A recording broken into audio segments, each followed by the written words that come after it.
দীর্ঘ ৩৩ বছরের প্রতীক্ষার পর জাকসু নির্বাচন অনুষ্ঠিত হয়েছে, কিন্তু এখনও ফল ঘোষণা হয়নি। আমরা দেখেছি নির্বাচন ১১ সেপ্টেম্বর অনুষ্ঠিত হওয়ার পর ৩৩ ঘন্টা পেরিয়ে গেছে, কিন্তু প্রতীক্ষার শেষ নেই। প্রার্থী, সাধারণ ভোটার যারা রয়েছেন, বিভিন্ন ভোটারের কর্মী সমর্থক, বিভিন্ন প্রার্থীর কর্মী সমর্থকরা রয়েছেন, তারাও কিন্তু অপেক্ষার প্রহর গুনছেন, কিন্তু এখনও এই ভোটের ফল ঘোষণা হচ্ছে না। আমরা এই মুহূর্তে যুক্ত হয়েছি মধ্যরাতে জাকসুর যেই নির্বাচন কমিশনের কার্যালয় রয়েছে সেই কার্যালয়ের প্রাঙ্গণ থেকে। আমার সঙ্গে যুক্ত আছেন আমার দুই সহকর্মী, আমার দেশের জাহাঙ্গীরনগর বিশ্ববিদ্যালয়ের প্রতিনিধি তাওহিদ ভাই, আপনাকে স্বাগত জানাচ্ছি। আমার সঙ্গে আরেকজন যুক্ত আছেন মাল্টিমিডিয়া রিপোর্টার আশরাফুল আমিন। আমি শুরুতেই আমাদের প্রতিনিধি এই জাহাঙ্গীরনগর বিশ্ববিদ্যালয়ের প্রতিনিধির কাছে যাব। আসলে এই যে এত দীর্ঘসূত্রিতা কেন, শুরুতে আপনাকে সেটি নিয়ে জানতে চান। দীর্ঘসূত্রের কারণ হচ্ছে, আপনি জানেন যে আমাদের বিশ্ববিদ্যালয়ে যে ব্যালট সিস্টেম ভোটিং হচ্ছে সেটা হচ্ছে ওএমআর রিডার। সো এটা অটোমেটিক রিডারের মাধ্যমে এটা কাউন্ট করার কথা ছিল, কিন্তু আমরা জানি একবারে ঠিক আগের রাতে যখন ভোট হবে পরের দিন, ঠিক একই সময়ে কিছু ছাত্র সংগঠন, যদি উল্লেখ করি ছাত্রদল এবং গণতন্ত্র ছাত্র সংগঠন, তারা দাবি করে যে আসলে অটোমেটিক রিডারের যে মেশিন সেটার প্রতি তারা আস্থা পান না, তারা আসলে ম্যানুয়াল পদ্ধতিতে গণনা চান। কিন্তু আপনি জানেন যে প্রায় ৮,০০০-এর মতো ভোট কাস্ট হয়েছে। হল সংসদ আর হচ্ছে আমাদের যে কেন্দ্রীয় সংসদ আছে, দুটা মিলায়া প্রায় আপনার হচ্ছে ভোট ব্যালট সংখ্যা আছে ৩০,০০০-এর মতো। ৩০,০০০ ব্যালট ম্যানুয়াল পদ্ধতিতে গণনাটা টালি করে গণনা করা হচ্ছে, আমরা যেটা দেখতে পেয়েছি। সে খুবই কষ্টকর একটা বিষয় এবং সময় ক্ষেপণ করছে। আমরা শুনতে পেরেছি যে প্রতি ১০০টা ব্যালট গুনতে হল সংসদের প্রায় লাগছে ১ ঘন্টা করে, এবং একইভাবে কেন্দ্রীয় সংসদের একটা ব্যালট গুনতে সময় লাগছে ৫ থেকে ৬ মিনিট করে। সেই হিসাবে আমাদের সময়টা আসলে এখানেই ক্ষেপণ হচ্ছে। যদি যে পূর্ব পরিকল্পনা ছিল অটোমেটিক রিডার মেশিনের মাধ্যমে কাউন্ট করা, সেটা যদি হতো তাহলে আমরা গত রাতে আসলে ফলাফলটা পেতে পারতাম। আশরাফুল আমিন, আপনি তো আরো দুদিন আগে এই নির্বাচনের 2 দিন আগে, অর্থাৎ ৯ সেপ্টেম্বর হয়ে যাওয়া ডাকসু নির্বাচনে সেখানে অ্যাসাইনমেন্টে দায়িত্ব পালন করেছেন। তো এই দুই নির্বাচনের মধ্যে আপনি আসলে কি ধরনের পার্থক্য দেখলেন? এখানে কেন এমনটি হচ্ছে, আপনি কি মনে করেন? দুই নির্বাচন বলতে ডাকসু এবং জাকসুর মধ্যে পার্থক্যটা আপনি কি আমরা ডাকসুর নির্বাচনে যে পরিবেশটা দেখতে পেয়েছি সেটি হচ্ছে, সেখানেও কিন্তু ভোট গণনা ঠিক ভোরবেলায় ভোট গণনার কার্যক্রম সেটি কিন্তু সেই সময় কিন্তু শেষ হয়েছে। এবং আর এখানে যে দৃশ্য সেটি হচ্ছে, আমরা দেখতে পাচ্ছি যে ৩৩ বছর পর জাহাঙ্গীরনগর বিশ্ববিদ্যালয়ের যে জাকসু নির্বাচন সেটি হচ্ছে, কিন্তু শিক্ষার্থীদের যে উদ্দীপনা বা উৎসাহ আমেজ ছিল, ঠিক বলা যায় যে ৩৩ ঘন্টা পার হয়ে গেল এই মুহূর্তে এখন পর্যন্ত যে ভোটের যে ফলাফল সেটি কিন্তু এখন পর্যন্ত প্রকাশ হয়নি। তবে ডাকসু নির্বাচন ঢাকা বিশ্ববিদ্যালয়ের যে পরিবেশ সেটি আমরা দেখতে পেয়েছিলাম যে সেখানে সকালবেলা কিছু বিচ্ছিন্ন ঘটনা ঘটেছিল এবং ছাত্রদল সমর্থিত যে প্যানেল রয়েছিল এবং তারা বিভিন্ন অভিযোগ এনেছিল। এখানে আপনি কোন আয়োজনের ক্ষেত্রে কোন কোন ঘাটতিগুলো দেখেছেন, যে এই ঘাটতিগুলো যদি পূরণ করা যেত তাহলে আয়োজনটা আরো সুন্দর হতো, তাড়াতাড়ি শেষ করা যেত এই ফলাফল দেওয়া পর্যন্ত? এখানে অনেকগুলো কেন্দ্রে যে ঘাটতিগুলো রয়েছে সেটি হচ্ছে, প্রথম অবস্থায় যে বিচ্ছিন্ন ঘটনা ঘটেছে বা অভিযোগ উঠেছে সেটি হচ্ছে যে ভোটাররা যখন ভোট দিতে গিয়েছে তখন দেখতে পেয়েছে যে তাদের ছবি নেই, বা যে তালিকা আছে সেখানে ছবি নেই, এবং অনেকে ভোট দিয়ে যাচ্ছে কিন্তু সেখানে আঙ্গুলে কালো দাগ দেওয়া হচ্ছে না। ঠিক এটি বলা যায় যে জাল ভোট দেওয়ার কিন্তু একটা সুযোগ থেকে গিয়েছে। ঠিক তার পরবর্তীতে আমরা দেখতে পাই যে সেখানে শিক্ষার্থীরা এই সব বিষয় নিয়ে তারা কথা বলে, এবং পরবর্তীতে ঠিক যে কেন্দ্রে সমস্যাটি হয়েছিল তাজউদ্দিন হল, এবং পরবর্তীতে সেই কেন্দ্রে আমরা দেখতে পেয়েছি যে এটি আবার খুব পরিবেশ এবং হচ্ছে যে ভোট কেন্দ্রের যে পরিবেশ যেমন থাকার কথা, এবং এই লিফলেট ভোটারদের ছবি সহ যে কাগজ সেটি পরবর্তীতে আনা হয়েছে। এবং ঠিক ঢাকা বিশ্ববিদ্যালয়ে কিন্তু আমরা এমন কোনো ঘটনা দেখতে পাইনি যেখানে ভোটারদের ছবি নেই। গণনার ক্ষেত্রে আসলে এই অনেকে বলছে যে গণনাগুলো কেন্দ্র প্রতি হলে ভালো হতো, কেন্দ্রগুলোতে যদি গণনাটা করা যেত তাহলে ভালো হতো। আবার এখানে যে জনবলের প্রয়োজন আছে সেটিও তুলনামূলকভাবে কম ছিল। আসলে কি আপনিও এমনটি মনে করেন কিনা? আসলে যেটি বলছিলাম সেটি হচ্ছে যে আমরা দেখতে পাচ্ছি যে এখানে গতকাল পুরো রাতভর কিন্তু ভোট গণনার কার্যক্রম চলেছিল। সেই ভোট গণনা যে কার্যক্রম চলছিল আমরা দেখতে পাচ্ছি যে সেখানে লোকবল সংকট আমরা দেখতে পেয়েছি। এবং এবং আপনারা জানেন যে আজকে একজন শিক্ষক তিনি কিন্তু এই ভোট গণনার যে কার্যক্রম তিনি এসে কিন্তু সেখানে আমরা জানতে পেরেছি তিনি অসুস্থ হয়ে হাসপাতালে না হলে তিনি মৃত্যুবরণ করেন। তো বলা যায় যে আমরা এখানেও যেটি হচ্ছে যে প্রথম সিদ্ধান্ত হয়েছিল যে ভোট গণনার কার্যক্রম সেটি ডিজিটাল পদ্ধতিতে হবে এবং সেটি পরে বিভিন্ন প্যানেলের যে বিভিন্ন অভিযোগ বা আপত্তির পরে সেটি ম্যানুয়াল পদ্ধতিতে আমরা দেখতে পেয়েছি যে এখানে ভোট গণনার কার্যক্রমগুলো এখন চলছে। আচ্ছা, আপনার কাছে আমরা জানবো আসলে আজকে সারাদিন কি জানলেন, তাহলে আপনি যদি একটু বলতেন।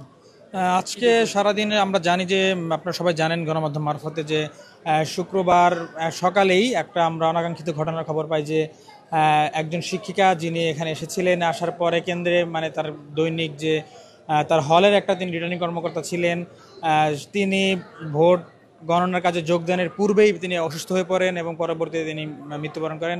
এই ঘটনাকে কেন্দ্র করে একটা স্থবিরতা নেমে এসেছিল ভোট কেন্দ্রের মধ্যে, যদিও এরপরে এটা কাটিয়ে উঠে সবাই চেষ্টা করেছে পুরোদমে কাজ করার, কিন্তু দুপুরে খাবারের বিরতি এবং নামাজের বিরতির পর থেকেই একটা আমাদের মনে আশঙ্কা দেখা দেয় বা একটা আশঙ্কা, একটা গুঞ্জন বাজারে ছড়িয়ে পড়ে ক্যাম্পাসে যে ভোট কোনোভাবে স্থগিত হয়ে যাচ্ছে কিনা। এটা ছড়ানোর পরে শিক্ষার্থীরা এবং যারা প্রার্থী আছেন তারা সবাই জড়ো হন।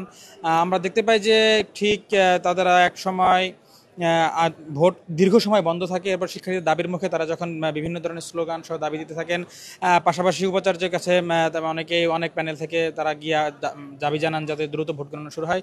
এর পরিপ্রেক্ষিতে উপাচার্য নির্বাচন কমিশনের সাথে একটা মিটিং করেন, মিটিংয়ে সেখানে সিদ্ধান্ত হয় যে ভোট গ্রহণ চলবে।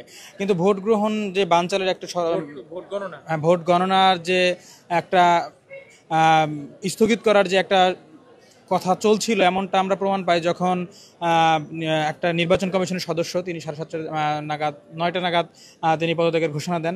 এ থেকে আমরা বুঝতে পারি যে আসলে শিক্ষার্থীরা যেটা আশঙ্কা করেছিলেন যে ভোট গণনা স্থগিত হয়ে যেতে পারে, সেটা আসলে অনেকটাই অনেকটাই সত্য ছিল। শিক্ষার্থীরা যদি ঠিক সময়ে প্রতিবাদ জারি না রাখতেন হয়তো ভোট গ্রহণ বন্ধ হয়ে যেতে পারতো। তবে শিক্ষার্থীদের দাবির মুখে এখন আমরা দেখতে পেয়েছি গত রাত থেকে মাত্র 4টি ভাগে ভাগ হয়ে ভোট গণনা হচ্ছিল, 4টি হল করে। আমরা সেই বিষয়টা আপনার কাছে জানবো, তার আগে ওনার কাছে একটু জেনে আসি যে আপনি মনে হয় আজকে প্রধান নির্বাচন কমিশনার যিনি ছিলেন তার কথা শুনেছেন, আসলে উনি কিভাবে কি আশ্বস্ত করলেন, সর্বশেষ কি বললেন?